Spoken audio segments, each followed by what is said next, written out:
And Andrew Bespakos, aka Drew the Poet. Thank you for joining us here live on Facebook from Ashbary Coffee House. We also like to give a special thanks to our buddy Terrell Cohen, who is manning the mic and the camera today.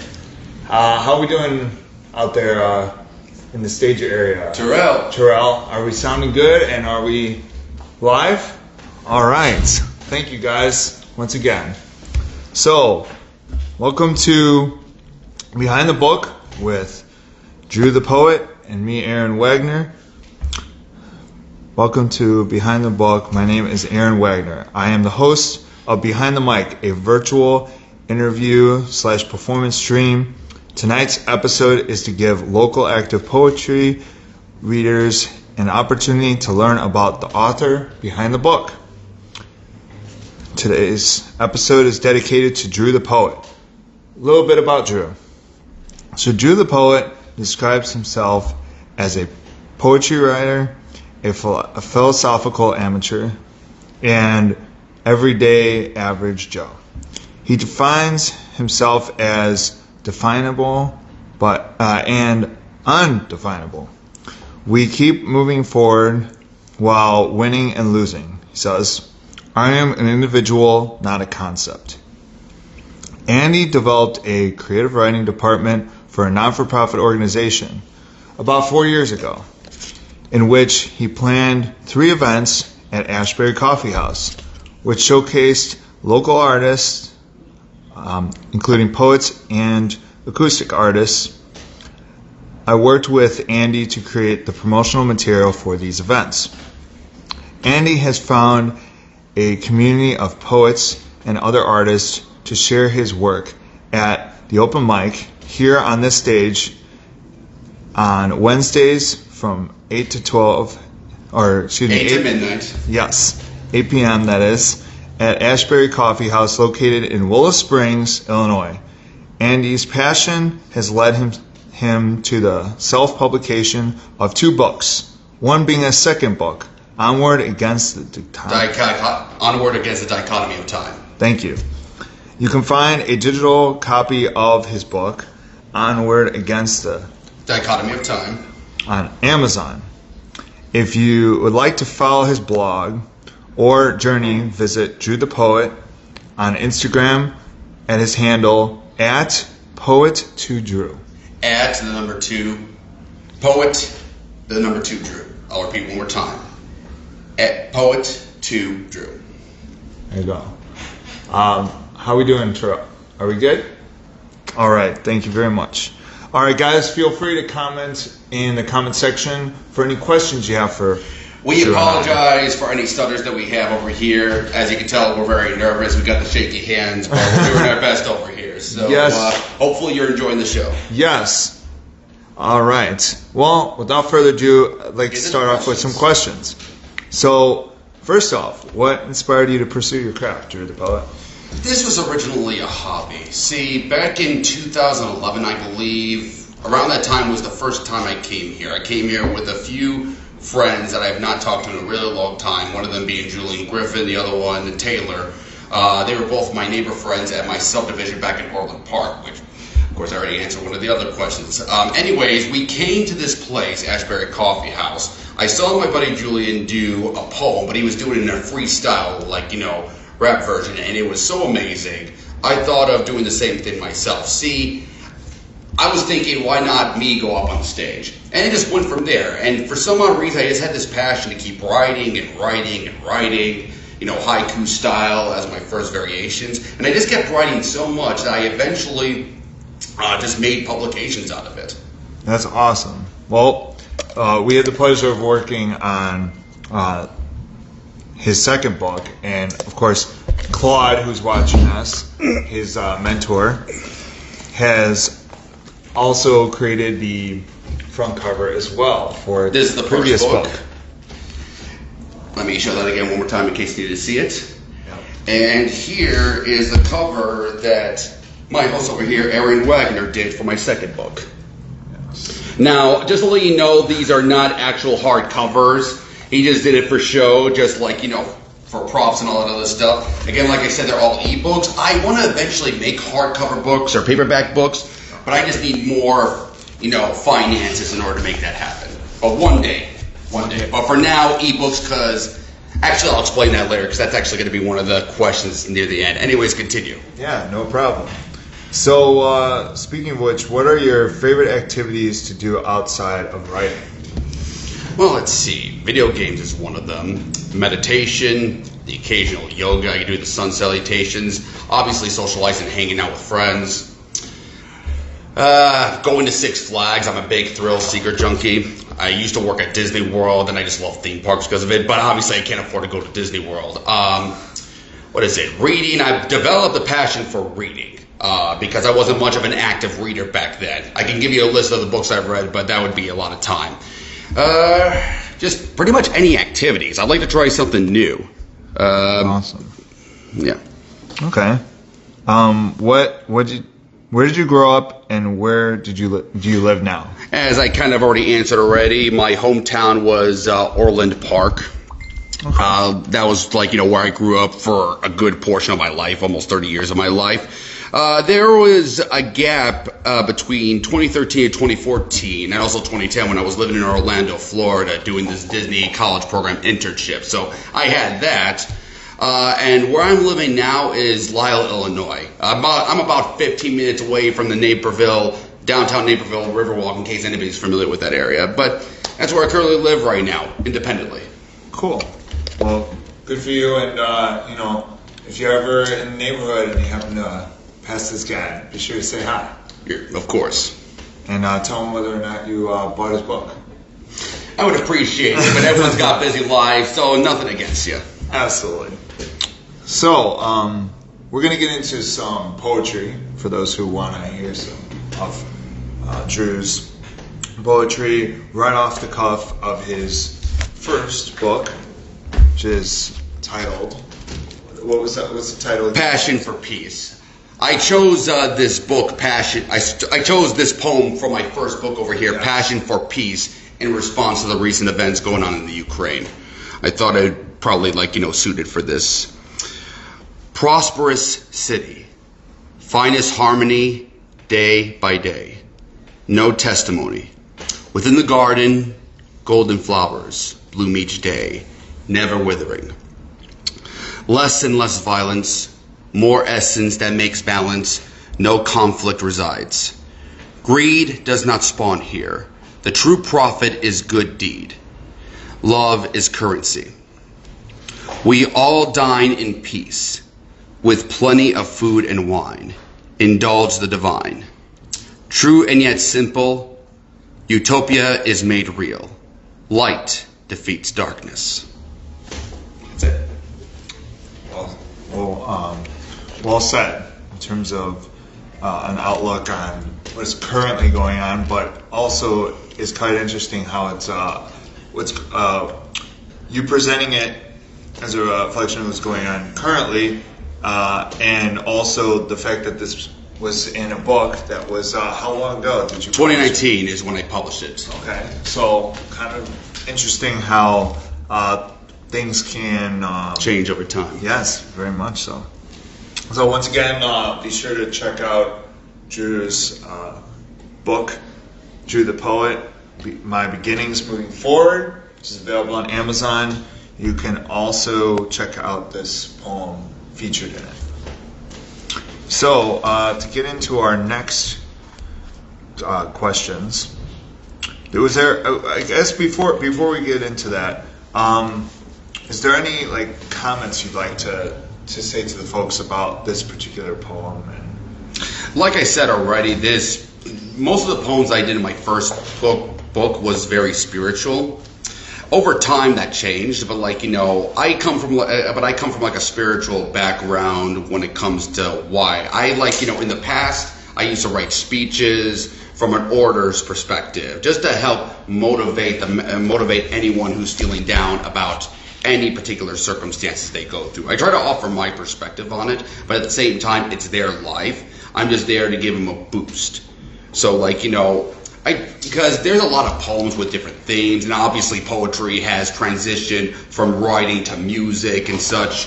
So when I write, I try to write as the past writers have done. T.S. Eliot, Carl Sandburg, Robert Frost, any Zen master poet. I'm pretty sure even Lao Tzu's book, The Tao Te Ching, had some poetic elements to it. So I try to do that from the perspective, not to follow me like I'm some kind of god, but to follow their own path, hopefully through the motivations of my words. Not to speak for them, but to see if they can find their own speech behind it. Interesting. So then where did you find the inspiration of the book, or for the book? First one, that is. Well, my mentor, Claude Hill, helped me along the way. We had a lot of good conversations where he was boosting my, self-esteem, because there were definitely moments when I was feeling pretty down. And through our conversations and through his teaching and his wisdoms, because me and Claude Hill actually went to the same university together. Of course, he graduated earlier and went to Governor State University. He graduated way before I did. At Governor State University, there's this place, or this literary journal called Reconstructed. We both encountered one another, first time in a while, and I can get more into that, but I want to keep this short. We ran into each other because some of my pieces of poetry were picked for the literary journal at my alma mater. We encountered one another, and we were having a conversation about our past, all the silly things. And since then, I've just been in touch with him ever since. He actually was here for one of the shows a few years back. So for the first book, I spoke to him. He gave me some tips and pointers, about this. He encouraged me to, make these into a book like he has. He actually has a few books of his own on Amazon as well, the Kindle. And if only I remember the names of these books so I can actually try to market them online just in case anybody wants to read them. But just in case anybody asks, I can always send you a link if anybody texts me. Anyways, that's my motivation for the first book. I just wanted to have a collection like other poets have in the past. Charles Bukowski, T.S. Eliot, various other previous poets. And I just wanted to keep that going because I felt such passion in my writing outside of my everyday norm. That's awesome. I actually want to especially give a shout out to Claude, because he also inspired me to kind of pursue this behind the mic experience, and also interviewing different artists, and most importantly interviewing my guest right here, Drew the Poet. I thought I also helped with that inspiration. Yes, of course. Which it's funny because playing favoritism. Yeah, well, as a matter of fact, I did interview Claude on my podcast. I saw that. Yeah, it was mainly related to his poetry, which, if you would like, I'm sure Claude is right up there on Facebook if right Claude now. is watching right now, you can post a link. Yes, please post the comments. Please post the comments, post a link on your books. If you're watching this, mentor, also hi if you're watching. Yes, thank you for watching and for your encouragement, Claude. Yes. So, and by the way, I must say once again, check out this nice portrait that Claude drew of Drew. That's fine. That was a bookmark. But anyway, he did this drawing, or aka a portrait of Drew, for the cover of his first book. He also has done various other drawings as well. His Instagram page is filled with drawings that he's done. He's done drawings of Dragon Ball Z. He's done his own drawings, drawings related to people that inspire him. He's taken up all that because that's another passion. That's another passion of his. Absolutely. And you can check out that episode that I just mentioned on my Instagram, which is @Wagner_Aaron. So be sure to check that out in the IGTV channel. So going back to the book, which we were talking about earlier, what was the process for writing the book, or just writing books in general, or poetry?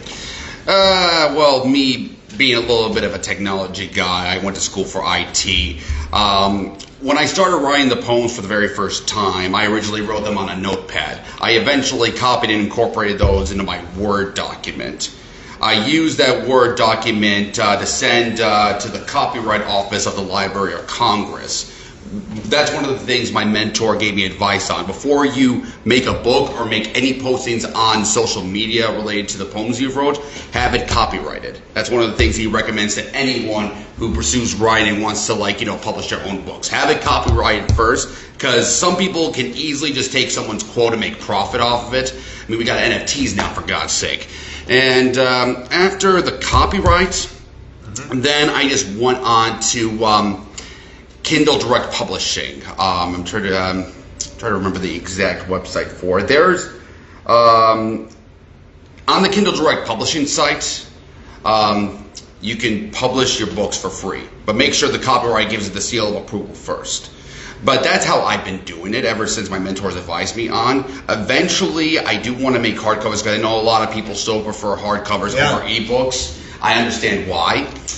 The only part of me thinks that, considering what's going on in the world, which I'm not going to get too into, I feel like eventually, paper books will eventually be obsolete, maybe. But that's just the Blade Runner movie caught in my head. So don't take my quote for it. But that's one of the reasons why I thought technology was going to advance so much that paper books would be obsolete eventually. But everyone still loves the feel of a hardcover, and I get it. I've read books like Harry Potter, Lord of the Rings, various others, so I get it. And eventually I will make hardcovers. But that's just how my process went. Write the poems, put them on the Word document, copyright, Kindle Direct Publishing. Gotcha. Have you, I guess, before we get into the next question, I'll just really quickly ask you, have you gotten some people to reach out to you regarding your book? I've had a few friends and family members. Every time I come to the coffee house, there are definitely a few people who ask about my book.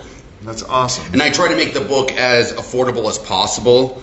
They range between $5 to $7, because I was originally my first book was going to be $10. But I decided to make it affordable for everyone.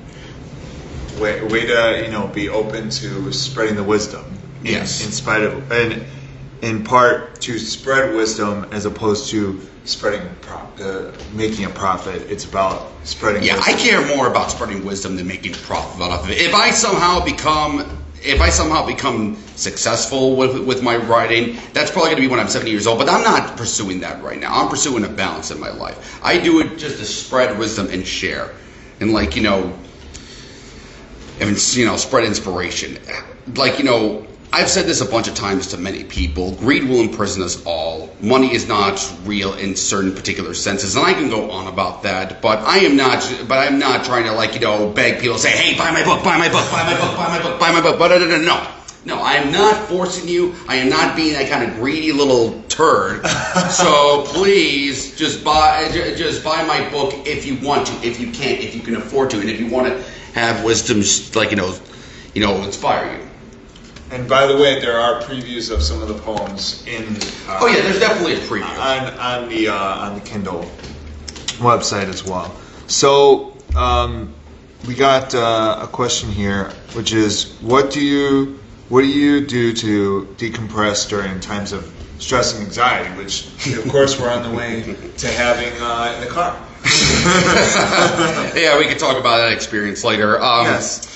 Meditation. As I said before, meditation is one of my hobbies. I learned a particular deep breathing exercise from a while back. I know that when it comes to meditation and yoga, there are various different forms of breathing you can do. There's the There's the sun breathing, or one of those deep breathings where you go you're sucking out your gut. You're sucking out your gut, just decompress and try to air it out. There are different breathing styles.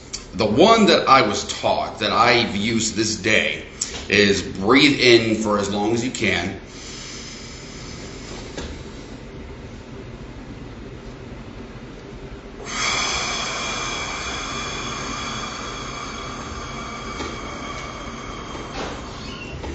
Breathe in, hold your breath for a second or two, and then exhale longer. If you saw me using my fingers to count, That's the example I was trying to get.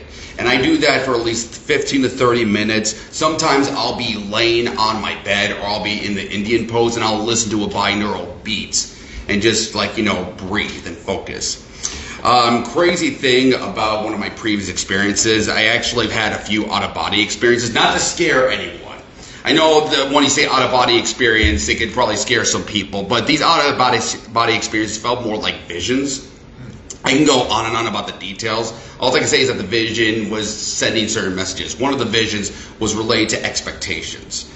And let's just say that I've had previous experiences working jobs I didn't like where I was thinking to myself, they, only want your expectations and your numbers. They don't want your individuality. They can care less about you. You're a number, you're a cog in the machine. But I still have to work an everyday job to pay the bill, so I have to deal with that BS, and so does everybody else. The Great Resignation was there for a reason. This is true. Yes.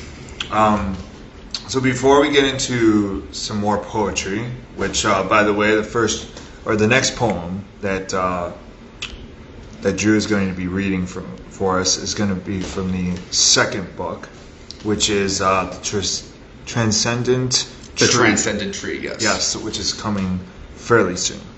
So, our last question for this part will be, if you could collaborate with your favorite philosopher or poets, who would it be and why? And we talked about this in the car. It could be a creative circle of people. Now, keep in mind this particular question would relate more to any previous famous writers or philosophers of the past. No offense to anybody who does not get mentioned on here who's viewing this. Bringing people back from the dead, if that was ever the possibility, I would collaborate with Alan Watts and T.S. Eliot. Okay, and why? Alan Watts was a very prolific, lucid philosopher. I have watched so many videos, listened to a dozen of his lectures. He opened my eyes to many things about the reality of things. Listening to his work eventually led me to read certain books like Lao Tzu's Tao Te Ching, Aldous Huxley's The Island, George Orwell's 1984. There was so much proliferation. He's famous on YouTube for a reason. He's sending messages that really open your eyes. And as for T.S. Eliot, we all know he's a famous writer, particularly poetry writer. I would collaborate with both of them. Cool. And let's just, throw out an extension of that question by just asking you where. If you could put a spot. Oh, now we're doing a where too? Yeah. Where would it be? Well, Alan Watts lived in California. I don't know where T.S. Eliot lived, and I'm trying to remember what kind of. I should have done research on T.S. Eliot, but just maybe here if they were open to coming all the way over here to the Ashbary Coffee House. But pretty much, I would also ask them what they would recommend. Alan Watts was a favorite. Alan Watts' favorite spirituality and religious practices because he tried to blend the Western and the Eastern religions together to try to incorporate into the everyday life. But he leaned more towards Hinduism, Taoism, and Buddhism. And I think that Alan Watts would pick a Zen garden. Okay. He would pick a Zen garden, a place of tranquility and peace. T.S. Eliot, maybe wherever he was doing his works, I don't know. Okay. I also think of whenever I think of poets or insightful people, I think of Walt Whitman as another one where I sit and look out.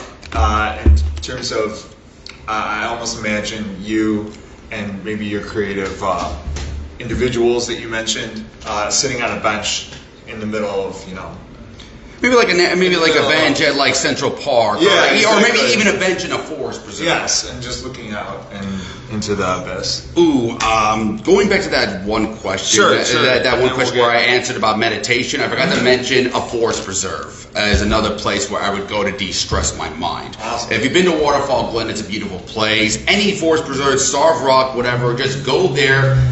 Hike and get lost, but don't get too lost. Don't get lost too far because you got to eventually get back to your car or wherever you went to park your car, however you got there. But just get lost in the forest for a little bit, especially if you know the trail.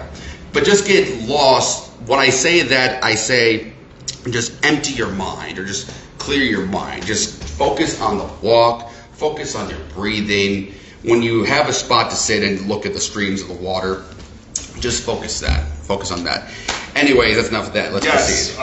We have a question, or Yes, do we have a comment? we do have a question, and it's from Claude. Claude said, Andrew, could you tell them about your poem called "The Internal Spirit"?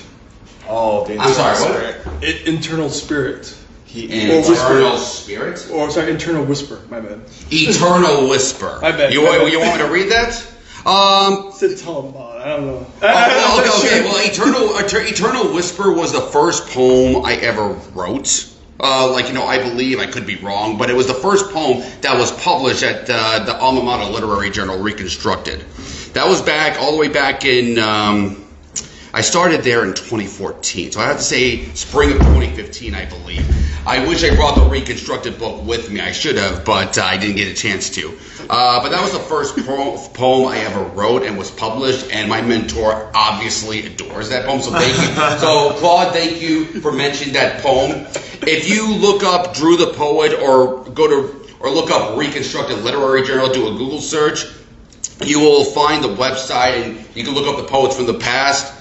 Mine, I believe, was spring of 2015, fall of 2014, spring of 2015 edition of Reconstructed Literary Journal, where that Eternal Whisper poem was featured, and you can read that. Awesome. Well, see, there you go. Another plug. Yeah. Another plug. Thank you, Claude, for bringing out that passion and information to us. So, without further ado, would you like to read us another poem, Drew? Of course. All right. Give me a second. Now we're taking a little journey down memory road of the second book. And what is the second book called? Once again, Drew the Poet, Onward Against the Dichotomy of Time. Yes. This poem is called Transcendent Tree. The plains feel different, as subtle as ocean waves. Leave not any trail. Further and further, step by step, something different.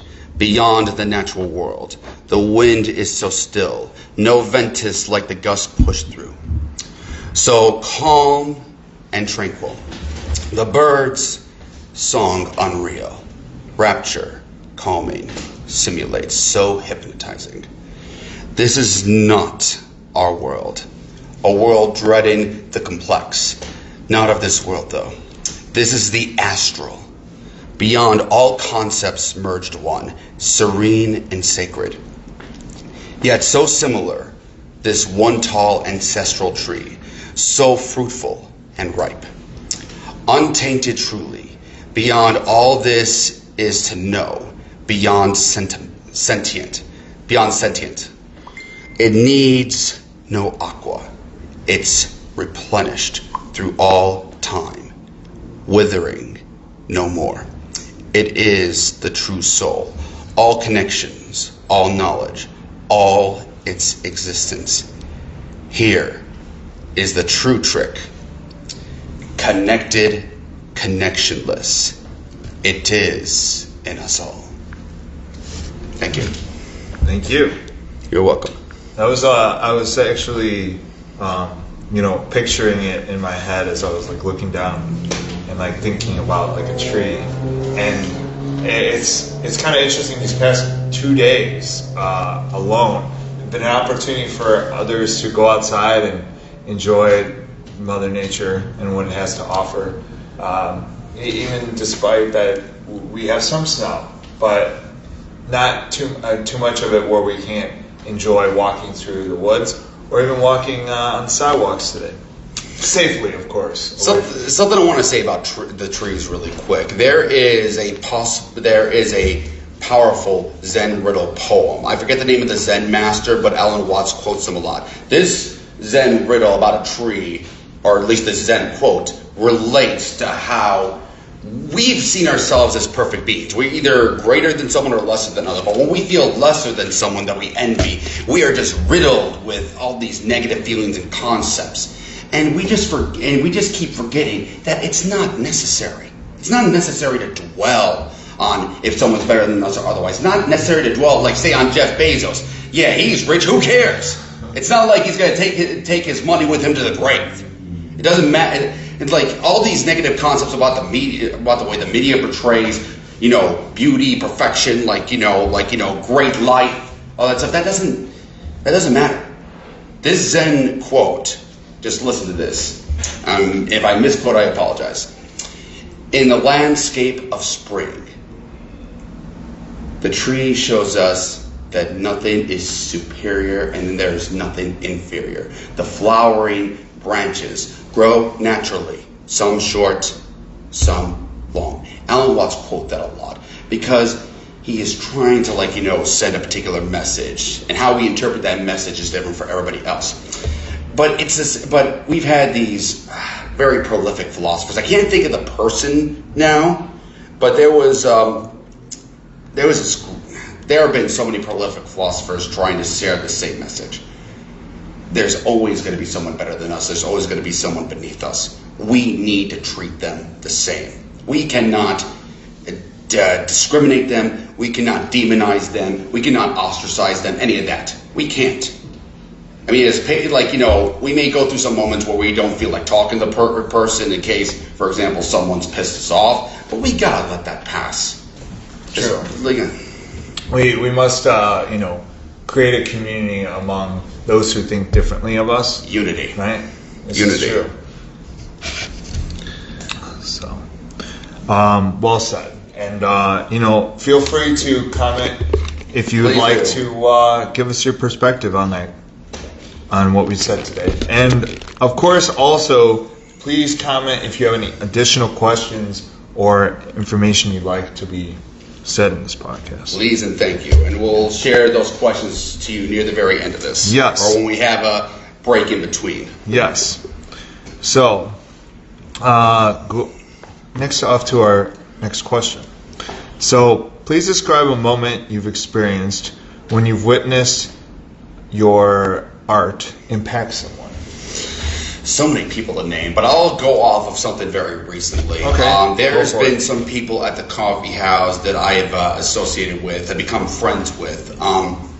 One of them, I remember her name is Veronica.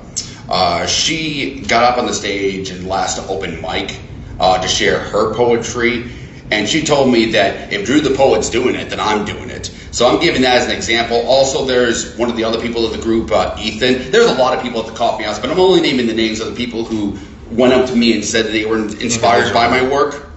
And Ethan, this guy who plays this amazing ukulele, he was one of them. He said I was one, and now I could be misquoting exactly what he said because I don't remember everything word for word from every conversation, and I apologize for that.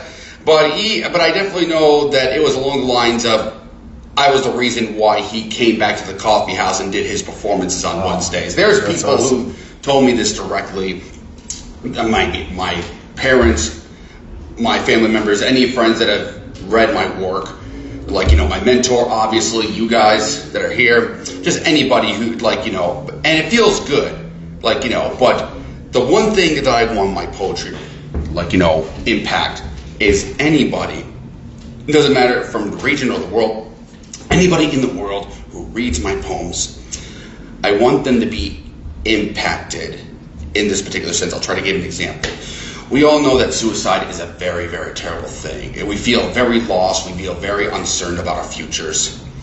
And we can be at a very particular spot where we think, just fuck it all. And I have been through. Oh my God, you swore. No, I'm just kidding. Who cares? I mean, this is listen, PC culture aside, who cares? Anyways, continue. If someone were to read my book, and then after reading it, they say, I'm not going to commit suicide. That's the one thing I hope that my book does. I can't make any promises that would, but if someone were to be inspired by, if someone were to walk up to me the next day and say, hey, I know you, I've read your book saved my life, it saved me from committing suicide. If that ever happened to me in my life, that would make my life complete right there. That would make me whole. That would make me, content, tranquil, all that other stuff. That's the impact I hope to share and show, and hopefully that'll happen. Of course, I wish for many other impacts as well, but the impact needs to be on their terms. I don't want them to copy me. I don't want them to mimic me, my work, my life, whatever I have. I want them to read my book so that they can find the ways through their own will to find purpose in their lives. Anyways, that's enough of that. No, that's awesome. As a matter of fact, I'm a big advocate of mental health. We all and are. Suicide prevention. We all are. We are both part of the disability community. Like, do you think we should get into that for a quick second, or no? You know what? If you'd like to give some insight on that. Autistic spectrum disorder, ADHD, learning disabilities. I've struggled with that throughout my entire life, and luckily, through the help of my parents, through people that I care about, I have strived as far as I could. I've made accomplishments, I've made failures, and I've come to terms with that. But I never thought I'd get this far in my life. If I was really hopeless, we don't even want to have to get into that. But I have such amazing people in my life that have gotten me out of the woods. And because when it comes to the disability community, it's very difficult to make a living, because I think that the companies out there constantly discriminate those of different disabilities. They may hire the person, they may let them more into the workforce. But when it comes to our ideal things we want to do in our lives, it's very difficult. Also, it's very difficult to even think of an ideal life. We don't have the IQ or the problem-solving skills. Say ourselves, hey, this can be done with this, A to B. We don't always have that, but we keep pushing through. So I've dealt with these disabilities throughout my entire life, and to this day, I stay strong because of it. I have great people that inspire me. And you want to share that part really quick? Oh, yeah. I guess before we get into the last two questions. Still got time, by the way. We're doing good. So before I get back into some questions, I'm the angle of disability. I happen to go through myself with anxiety, depression, but as far as my diagnosis, I've been diagnosed with ADHD, ADD when I was younger, and likely said by you, I, as a matter of fact, went through 9 years of speech classes at the level of elementary school through middle school, and it's done a tremendous impact on how I speak to people and how I approach conversation, but also in terms of pursuing my passions. But as far as the people that are out there, like my mother and my wife, and of course my speech teacher, and then let alone people like yourselves, Drew the poet, Terrell Cohen, Sandra, and anybody who's watching right now, yes, as part of the disability community. Hear this, it's nothing to be ashamed about. Nothing at all. I mean, if I'm correct, Albert Einstein had, disabilities as well. He probably had dyslexia, from what the reports. And there have been many famous people, both scientists, philosophers, writers, various people in the past who, may have been diagnosed with, the same disabilities that we have. And it's nothing to be ashamed about. And it's nothing to give up on either. It's nothing to say, oh, I'm so stupid enough, I'm never going to do anything. No. Don't ever get into that frame of mind. I have been there. It sucks. That's why I meditate. I have known people my entire life who went through the same struggles. And it's nothing to be ashamed about. And it's something that does need to be spread more awareness onto the community, especially the job market, the companies out there. There'll be companies that will say they support the disability organizations, but you got to make sure you do your research very carefully, because either they're truthful about it or they're not. So keep that in mind. But anyways, let's continue on to the question. We're dragging this on a little too long. So, as a result of becoming a writer, has it given you the answers you've seeked in life? Well, I'm 32 years old, so I think I'm still halfway to go. But I want to say something more about that particular question, especially the part about seeking answers to life. I have this daily motto. Each day is new. Good and bad days are inevitable. We have been through trials and tribulations, through college, through our career paths, where we thought we had all the answers, but we didn't. And sometimes we do have the answers, and we strive through, and we pursue further into our lives.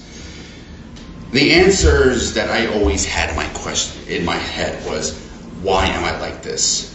Why am I not where I need to be? And I'm pretty sure we've all had those questions. There's also questions that are so universal and so cosmic that not a lot of people even think to consider of. And those cosmic questions are the reasons why certain things like science, like philosophy, art, all those have existed since time immemorial. We've always had questions. We've had so many questions about our planet, our universe, why we're here, what's our significance over here. But here's the thing that you need to keep in mind. Not every question has an answer. The truth itself could be considered as a concept.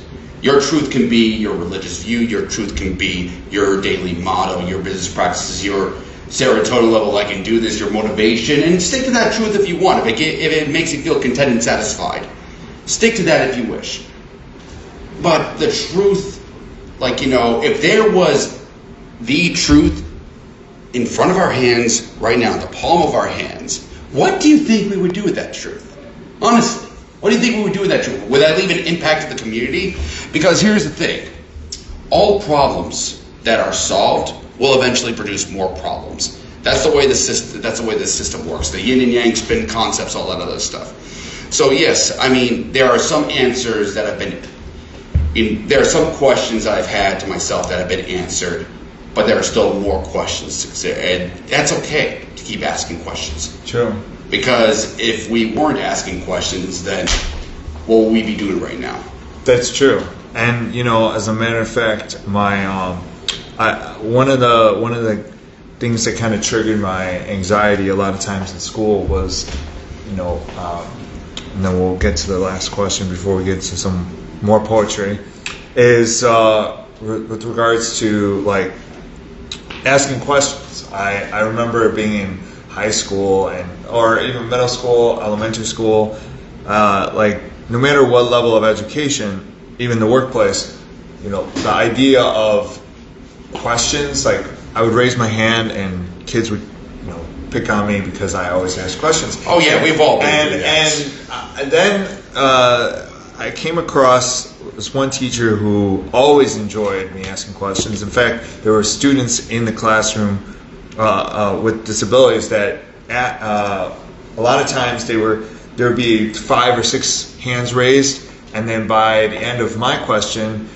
being asked, it would be those about 2 out of the 5 were left up. So that meaning that I actually, by me asking the question I asked, it answered about 3 questions in the process because those same kids had the same question.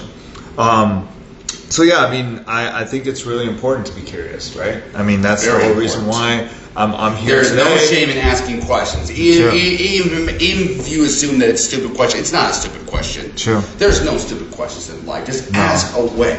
True. Just ask away. Even if you get picked down or embarrassed, the people who want to criticize your questions or criticize your own point of view on certain things in life, they are just trying. That it's that whole dominance hierarchy process, that whole ego, the hubris. That's what it is. Because it makes them feel good for a moment, but it won't make them feel good forever. True. This is true. So, getting on to our last question for this particular segment, what do you hope to accomplish with this path as a writer? I've kind of already explained that in one of the previous questions, but Yeah. I'll repeat it again. Inspire someone, obviously, to make better choices in their lives, but not through my examples, through the examples they will eventually have to find for themselves. My poetry is just there to tell them it's okay, it's all right. You don't have to blame yourself. You don't have to blame others. It's okay, because life is a constant state of flux, a constant state of change. The yin yang, the positive, the negative, the ego, the super ego, the shadow, the individuation process, all of that. I just want to see people who read my work, if they're crying about something that's hurting them very deep inside, then when they read my book, that afterwards they say to themselves, it's okay. It's all right. It's okay to be imperfect. I just hope that my writing, like many other previous authors, T.S. Eliot, Robert Frost, Carl Sandburg, even people like Charles Dickens, many famous authors of the past, even the very ancient past, like Socrates, Plato, Lao Tzu, Confucius, Rene Descartes, all the famous people of the past. Whenever they've read their works, they were inspired by it to follow their own paths through the examples that they've shared. That's what I hope for, because I know I'm probably not going to make millions off of my book. If I did, I would be good. But even Charles Bukowski was working in the mailroom while writing, and eventually, as he got older, near his deathbed, mind you, he was I think in his 60s or 70s when he was finally famous. But then he came to the epiphany near the end of his life saying, I didn't want to write because I wanted to be famous. That was the younger side of me. That was the stupid side of me. I just wanted to write because I wanted to write. And that's, I followed that as an example.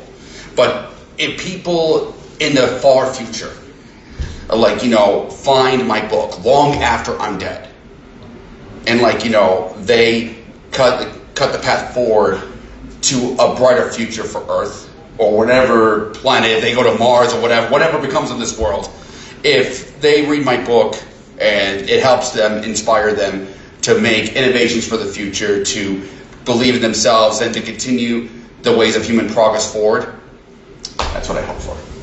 Awesome. Well said. And just putting these two books here for you guys to see, as these are the books that are available on Amazon Kindle. We'll have in the comments after this podcast, we'll be sure to put the link to both of the books so you guys can check them out. So let's get into the next poem, shall we? Of course. All right. So as we went through so far, we had the Passion of Peace, which was from the first book. And then, of course, the second poem, which was Transcendent Tree. Transcendent Tree. Thank you. And that was from the second book right here. And now we're about to get into some new endeavors, aren't we? Yes. All right. So the last and final poem for this afternoon is what? Trials of Isolation. Trials of Isolation. And this poem is also related to what we've been going through with this pandemic. We've all been isolated, and for those who are completely extroverted, they did not like to be trapped in a cage. And it was messing with a lot of people. It caused a lot of turmoil for a lot of people. This poem is an inspiration of that. Now, keep in mind that whenever I write my poems, sometimes they don't always match the title, but that's because I go with the flow of certain things. Whatever goes through my head, I write. Separate amongst the herd, desperate yet cease to be heard. Recompense isn't as lingering as an urge, as the verge to dispense the essential with the triviality of these common yet ineffable conclusions or questions, that being, who am I and who are you? Inexorable is the mind and its vast collection of insurmountable proportions, though also inseparable. Nay, the world is a collective within singular concepts. The only change is the words. Forthwith to spurge an individual's place, that ever beckoning yet seemingly incorruptible world, by dividing and calculating. Is this guy good or bad? Is this guy political or apolitical? Are you with us or against us? This validation contest is riddled with disconcerting degradation that it makes my skin crawl up the wall with the feeling of drawl, sporadically sprawl, engulfed in the fall. I'm not like you. I never have been like you, and I never will be like you. But I don't discriminate you. I don't resent you, nor descend you to your discord, feeling scorn, and I acknowledge your beliefs and practices. You deserve to be happy and live life however you want. But if I don't like what you like, then why should you shun me? Accept me as I would you. This is beyond even accepting, This is beyond even accepting or comprehending to the fact that if I don't even speak in words that you don't understand or don't fit the trends, that I should be fed to the hounds of loneliness. Yet, deep down, I'm an anomaly within a dichotomy against normality. Do I really care for your approval? No, and deal with it. Find peace with whatever solace you choose or not to divulge from. Just watch the world. Breathe, observe, quiet your mind, and be as you are, and as you are, you ought to be. That's really cool. I very much enjoyed that poem, along with what is it called again? Trials of Isolation. Trials of Isolation, and then the previous poem was Transcendent Tree. Yeah. As you can tell, my poems have evolved over the years. Yeah. That was not even a haiku, by the way. Gotcha. Now, this is kind of an off-the-cuff question, but please, really quick, what is the difference between a haiku and a poem? Well, poems have various different styles. You can either make up your own style, but the one that stuck to me in the writing fiction and poetry class back in high school was the haiku. The haiku, for those who don't know it, is 575 syllables. It's a Japanese style form of poetry. There are various different styles, but that was the one that always stuck to me. And that was the one I utilized in my, first two books. But over the years, especially within this past year, I decided to, shift a little bit. I don't know if the new poems, including the one I just read just now, relates to any particular style. I know that when it comes to poetry, like music, rhyming is essential. Verbiage, it's either an abstract concept or it's allegory concept. I get that. But I pretty much just write however I write it, because in a way, I'm also writing a journal. Because journaling, is another good tool to utilize when you're feeling down. True. It's a good way to reflect on the future, but also reflect on the past, right? Exactly. And the current moment you're living in, right? But of course, the current moment you're living in. Everything begins now.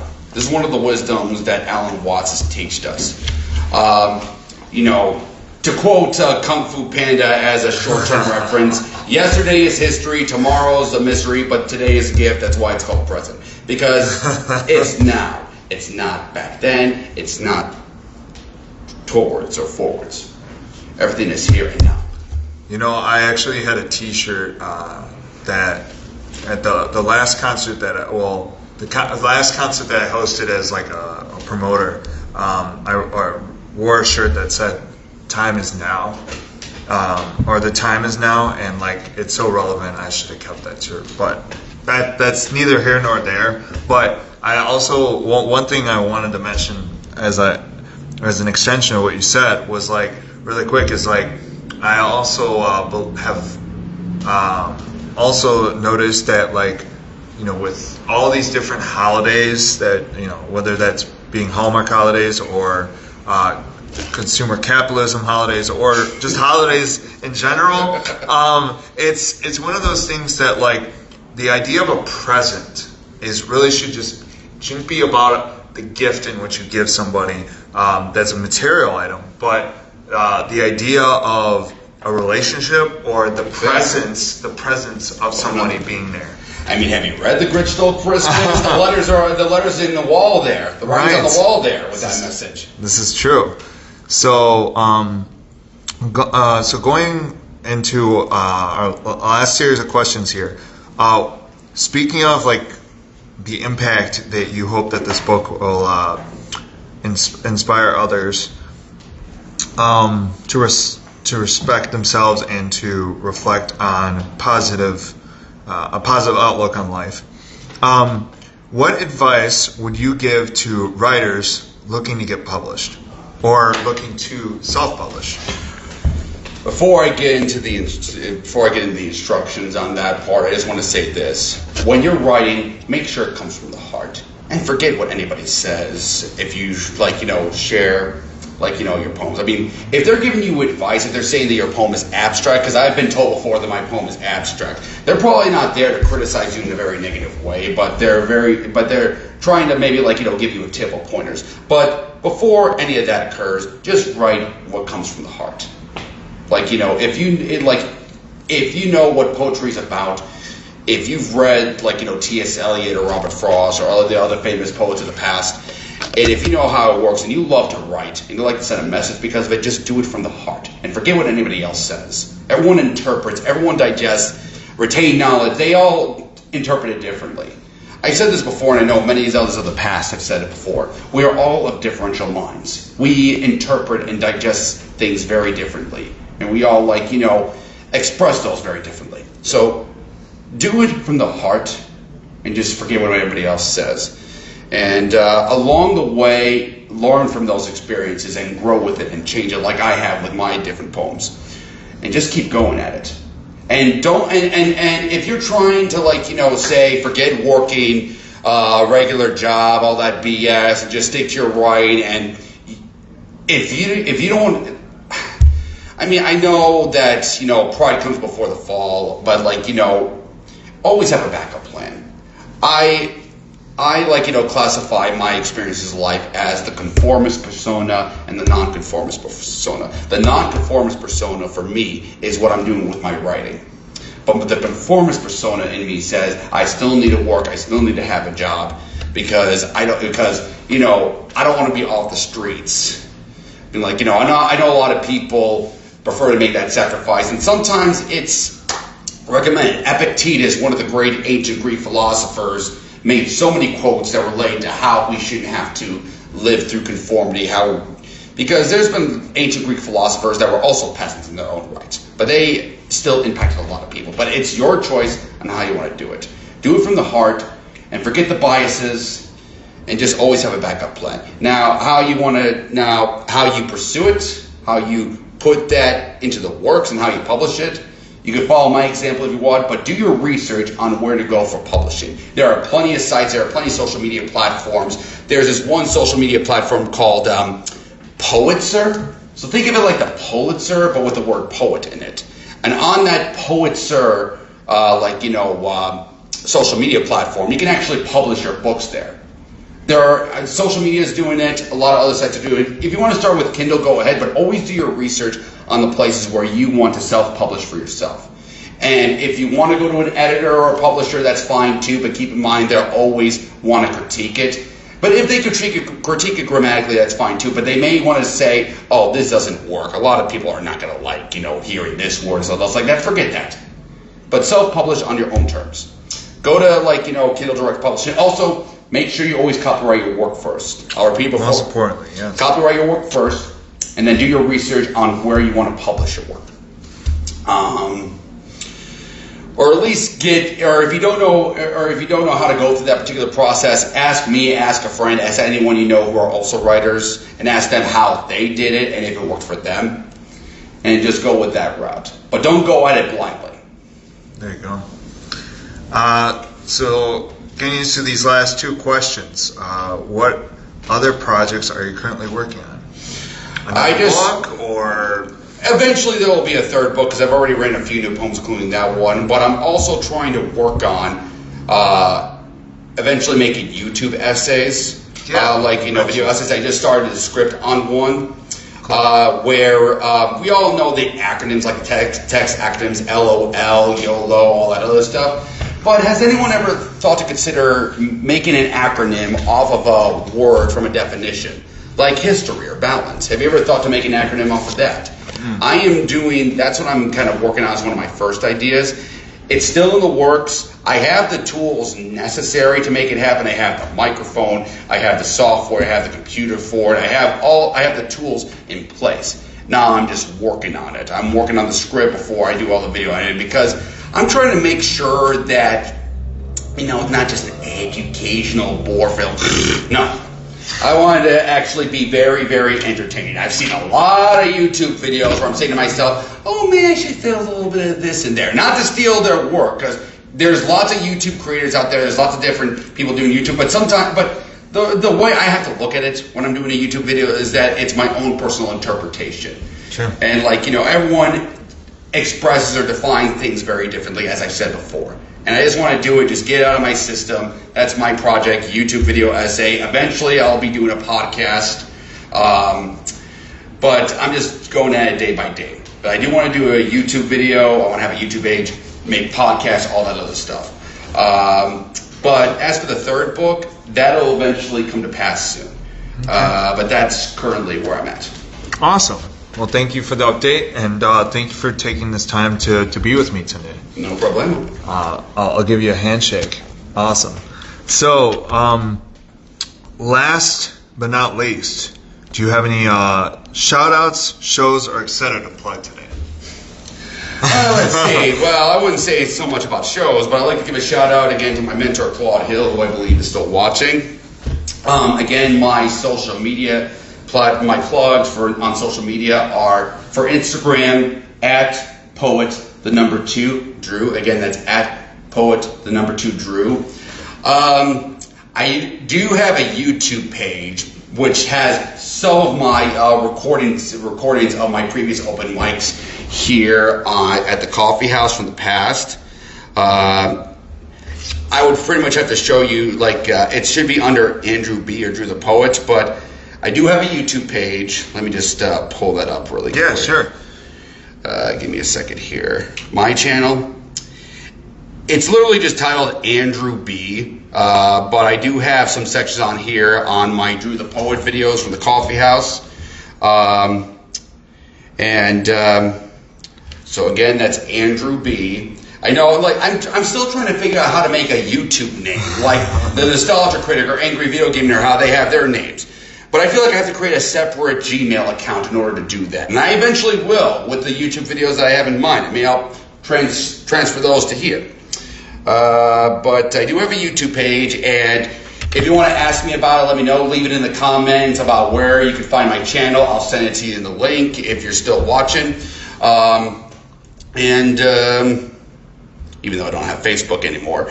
But I also, let's see, you can also just do a Google search for Drew the Poet. Yeah, again, my books are on Kindle. Just do a Google search for Drew the Poet, and you'll find books like My Beginning Moving Forward. Which is right here. Well, this is the hard copy mock-up. Mock-up and Dichotomy of Time. Again, I'm on Kindle. And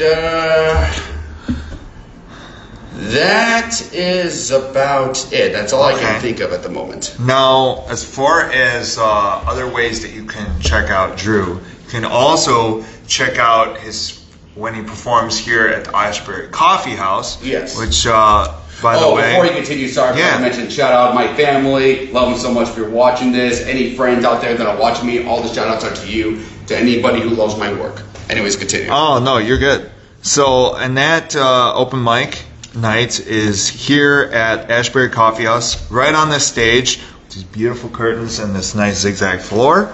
And that is takes place on Wednesdays at 8 p.m. to 12 a.m., right into the next day, at the Ashbary Coffee House here in Willow Springs, Illinois. And for those who have not been here at the coffee house before, on Wednesday open mics, you can do anything. You can do, if you want to do music, if you want to do stand-up comedy, if you want to do poetry like I do, and just, play musical, and whatever your talent is, do that here. I know a few friends who have other talents like, hula hooping, or, that's cool. Or maybe even they do DJ. You can do all of that there. I mean, think of it like a talent show, only you will not have to do it as part of a college credit. You'll do it because you want to do it.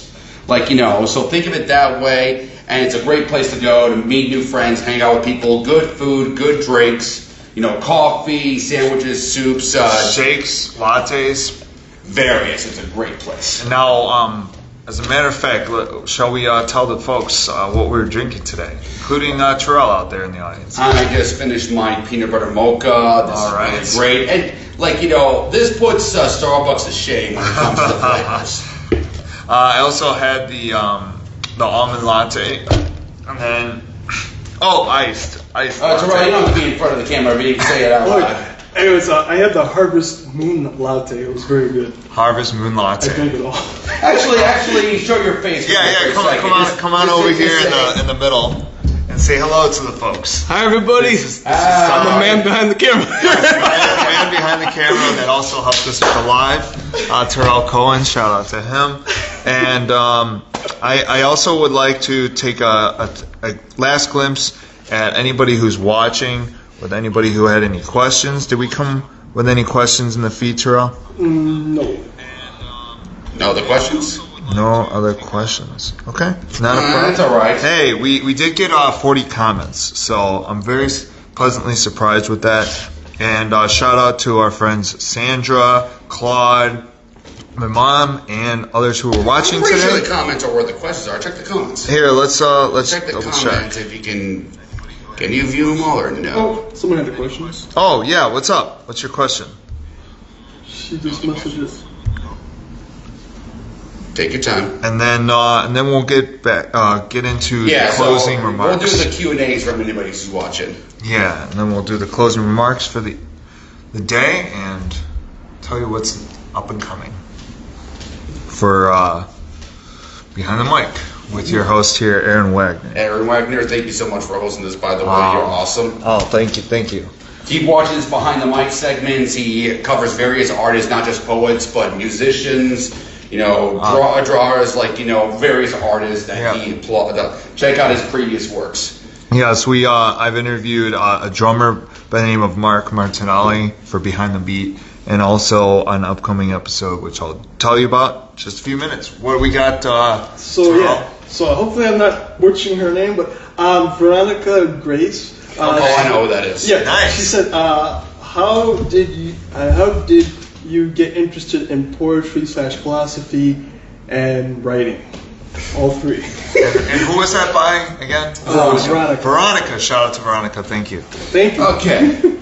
Well, like I said before already, I'll say it again for those who tuned into this podcast very late. I got into poetry writing back in 2011. One of my friends, Julian Griffin, he did one of his poetry, freestyle pieces. And it inspired me to do the same thing. I thought this place was amazing. I thought it was great. And I wanted to do the same thing myself. It was like, if he can do it, so can I. And so I just started writing haikus as a test and just kept going. And the people loved it. And I just kept going because it made me feel so good. It was very entertaining. I had I eventually, Drew the Poet started to become a street name around this coffee house. And I've been using it as just my, stage name in general. And eventually over the years, it just inspired me. And I just kept going because I wanted to write. I loved writing. I loved sharing with others. And I loved that some people were really inspired by my work. Yes, I've had some comments here and there that I didn't like so much, but I brushed it aside. And I did learn from them. And I just kept going with that. And, Reconstructed Literary Journal at my alma mater, Governor State University, was another thing that got me more passionate to keep doing my poetry writing. And just writing in general. I used to do public speeches in the past. At my Fenari Greek Orthodox summer camp, I did an amazing speech to inspire people. Like I said, I had this orator feeling in my soul that I wanted to express. As for philosophy, that started a little bit later. I did take a philosophy class at Marin Valley Community College, but I didn't get too much out of it. But eventually, I started taking interest in philosophy after watching a lot of Alan Watts videos and various other YouTube videos talking about certain philosophical matters. The philosophical books that I read once was Serene Kierkegaard for Beginners. I think it was either Plato or Aristotle's Poetics. I could be butchering the name on that. I listened to Marcus Aurelius' Meditations, various audiobooks of various philosophers and writers. Obviously George Orwell's 1984, Aldous Huxley's The Island, various different books. The one that the audiobook that I'm currently listening to right now is Friedrich Nietzsche's Beyond Good and Evil. Philosophy, it's just very powerful for a reason. You wouldn't know what to expect from it. And philosophy, I think, it has has branched out for a reason. It was the first academic, the first education. The moment that Socrates, Plato, and Aristotle developed the first university within the Western civilization period, that is when curiosity and, the euphoria and the awareness, the constant questions, the debate behind it, just kept spreading out. Knowledge grew from that aspect, and we've come a long way. Yes, we've not come in some ways that we wanted to go along, but we are still here, we still exist. And without them, where would we be? Like giving that dramatic pause and that stare of, Yes, very interesting. So, the thinker, I'm thinking. True. I'm just sitting on the toilet and I replaced it with a rock. A rock because it seems more pleasant. And then the thinker, not to mention, is also, which I am also mentioning, so that's kind of an oxymoron. But anyway, he's also sitting on a rock and he's bare naked. And he's got a very handsome hairstyle, so that's together. But anyway, I'd like to just highlight something that I gifted to all my guests, and I've gifted to Drew. This is Drew the Poet as a cartoon. I hope you guys can go check it out on my Instagram. He's a great artist. Thank you. It's got like a nice little mock-up of Drew's book. Oh, my book. Yeah. As you can see, Andrew doesn't have a red eye. What is that? Yes. What is this thing right here? I was trying to, express to Aaron that I wanted one of my eyes to look of a different color. I wanted to look like a clock. Because I feel like that as us human beings, we're on our own time scale. And but we have interpreted time itself very negatively. We thought of it as causality. We thought of it as a way of saying, oh my God, I got to get to here to here. Time is running out. I'm so anxious. It builds up all that negativity in your system. But time, in my opinion, time was more real in the natural world before the sundial. And now time has developed, obviously, the digital clocks. We have calendar schedules, we have to adhere to within our current lives. And I feel like that as productive as it's made us, it's also built up so much tension and anxiety that it makes it feel like, I don't know. Oh, yeah. There's all this, bodily functions. But when I think of time, one of my greatest philosophical questions is, what would time be like if we didn't have a watch? Sorry? Oh, I was going to say a watch, a phone, a calendar. Pretty much anything that shows a digital clock or however you view the clock. Just imagine what life would be like if clocks didn't exist. It didn't exist it didn't exist thousands of years ago, but just imagine if we took back that way of time, that natural way of time. Would we feel less anxious? Would we feel more relaxed? Would we be more serene, more tranquil, more content? What would it be like? And above all else, would we either be bored or would we be something else? This is true. This is true.